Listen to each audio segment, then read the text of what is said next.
زیم عمران علي او تاسو ګورئ پښتو ټایمز مرګرو په نننۍ ویډیو کې به موږ زده کوو چې په ان پیج کې زموږ سره کیبورډ په څو قسمه دی موږ به پکې څنګه کار کوو او څنګه به پکې د خپلې مرضۍ کیبورډ جوړوو نو راځئ چې زده کوو کله چې موږ ان پیج انسټال کوو زموږ سره مونوټایپ سلیکټ وي نو زموږ سره پکې دا مونوټایپ چې دی نو دا کار صحیح نه کوي چې کله پکې موږ اردو لیکو د هغې لپاره بیسټ چې دی او د ټولو نه ښه کیبورډ چې دی نو هغه دا فونیټیک دی د هغې د بدلولو لپاره به موږ راځو ایډیټ ته ایډیټ زموږ سره چې دی په فایل ورپسې دی په دې چې کله کلیک کړو پیرا او بیا ټول نه اخر راشو پریفرنسز ته پریفرنسز کې په کیبورډ پریفرنسز باندې به کلیک کړو ټول نه اخر چې کوم دی نو زموږ سره بدلته دا آپشنز راشي دلته به لیکلی وي کیبورډ پریفرنسز په دې کې د ټول نه لاول دلته په دې ځای کې زموږ سره مونوټایپ سلیکټ وي کله چې موږ پکې پښتو یا اردو لیکل کوو کمپوزینګ کوو نو زموږ سره پکې دا مونوټایپ چې دی نو دا کار صحیح نه کوي چې کله پکې موږ اردو لیکو د هغې لپاره بیسټ چې دی او د ټولو نه ښه کیبورډ چې دی نو هغه دا فونیټیک دی هغې نه به دا موږ چینج کړو فونیټیک ته کله چې موږ فونیټیک سلیکټ کړو زموږ سره کوم الفاظ چې کوم وي مطلب چې کله موږ الف لیکل غواړو نو هغه موږ په ای باندې لیکو کله چې بی لیکو نو هغه موږ په بی لیکو دغه شان چې سین لیکو نو په اس وغیره به دغه الفاظ باندې زموږ سره هغه الفابیټک طریقه باندې زموږ سره راشي ښه اوس په دې کیبورډ کې زموږ سره اته قسمه کیبورډ دي چې په دې کې فارسي دی فارسي کې موږ لیکلی کولی شو عربیک کیبورډ زموږ سره دی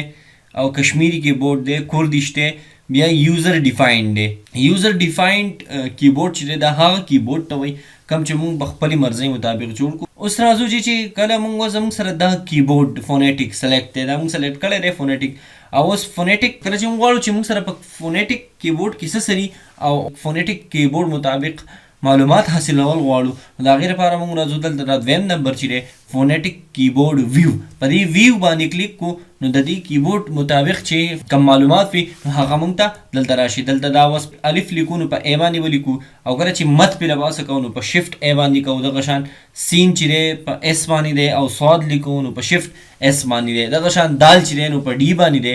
او ډال چې کوم دی نو هغه بیا په شفټ ډي باندې دی دغه شان بیا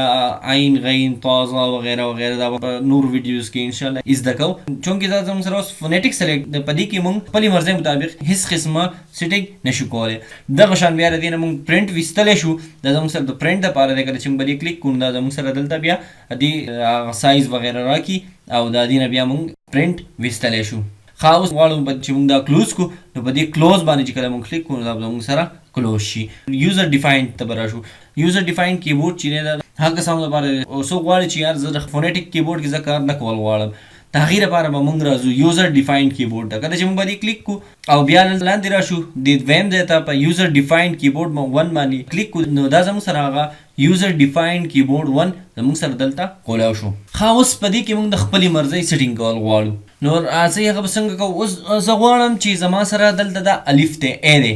الف باندې ای دی او په شفټ باندې بیا همزه ده زه غواړم چې یاره زواد په دې الف په ځای زه زواد ایښودل غواړم هغه به زه څنګه کوم نو هغې دپاره به راځم دلته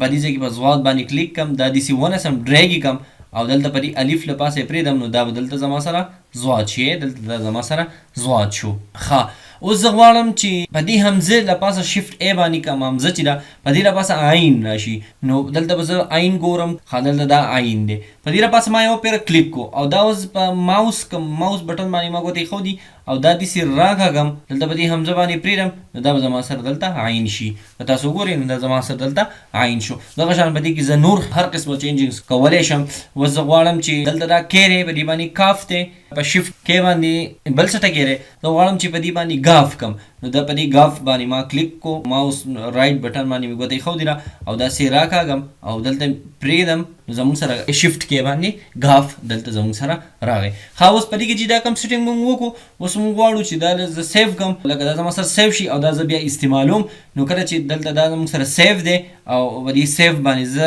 کلیک کړم دا زما سره کوم هغه چینجنګز چې کوم زما سره دا یوزر ډیفاینډ 1 چې کوم دی دا زما سره دلته سیف شو اوس زه غواړم چې دلته نه به دا کلوز کم چې تاسو ته وښیم چې ما په څه څه دغه کړي دا هم د دې ځای نه اوکې کم. دلته زما سره یوزر ون ډیفاینډ ما سلیکټ کړی دی. کې باندې ما کلیک کوم زما سره کاف راغی. اوس په شفټ کې باندې زه کلیک کوم نو زما سره دلته گاف راغی. سپیس په پکې ورکم. شفټ کې باندې ما کلیک کو شفټ کې باندې ما کلیک کو زما سره گاف راغی. اوس کوم چې حمزه مونږ چینج کړی و نو ای باندې ما کلیک کو زما سره ضاد راغی. شفټ ای باندې ما کلیک کو نو زما سره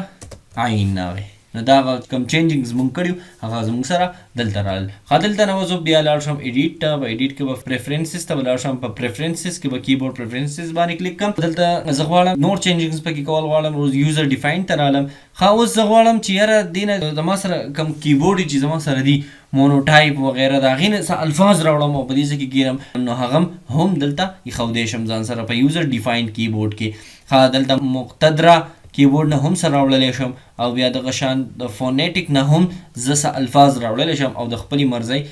کیبورډ ترې نه جوړولی شم. دغه شانتې اوس کوم سیټینګ پکې ما وکړو دلته یې سیو کړم یا ترې پرنټ وباسم نو پرنټ یې هم ویستلی شم او بیا به دلته راشم دا به زه کلوز کړم. دلته زموږ سره بیا د دې نه دا ولاړ شو واپس کله چې مونږ کار کوو او تاسو یا کار کول غواړئ یا د خپلې مرضۍ څه کیبورډ جوړول غواړئ نو هغه بیا یوزر ډیفاینډ استعمالوئ. دا هم ډېر ښه کیبورډ دی. د خپلې مرضۍ پکې کیبورډ جوړېږي یا چې کله پکې مونږ اردو لیکو د هغې لپاره بیسټ چې دی او د ټولو نه ښه کیبورډ چې دی نو هغه دا فونیټیک دی. دا به سلیکټ کړو. زموږ سره دلته دا سلیکټ شو.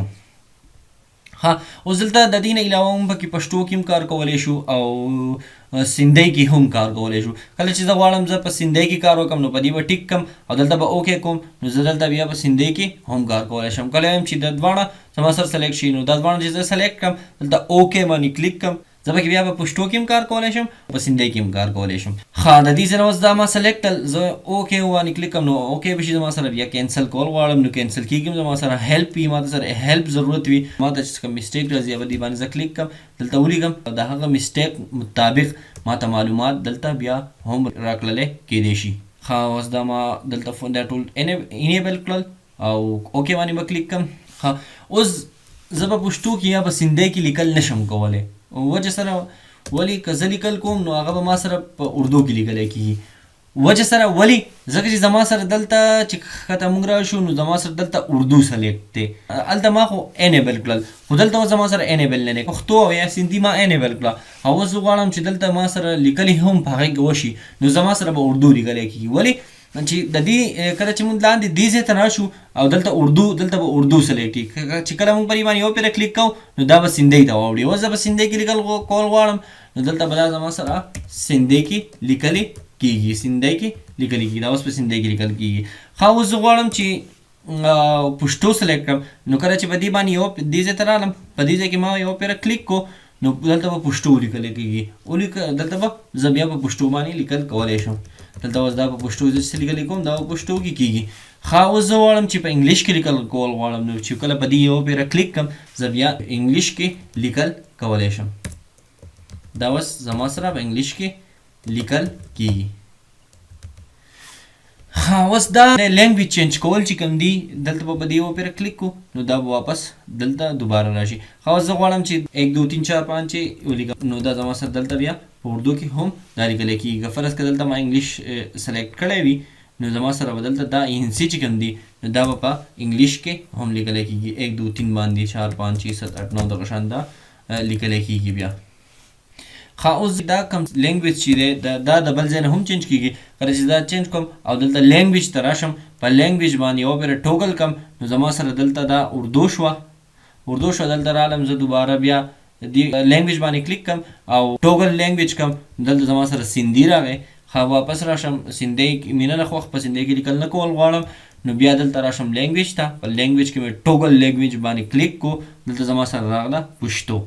اوس زه غواړم چې پښتو کې هم لیکل نه کول غواړم په اردو کې لیکل کول غواړم چې کله لینګویج ته رالم او په ټوګل باندې ما کلیک کوم نو زما سره دلته انګلیش شو. انګلیش کې هم نه کول غواړم دلته به راشم لینګویج ته او په ټوګل لینګویج باندې به کلیک کړم نو زما سره به دلته بیا اردو راشي. دا زما سره اردو راله.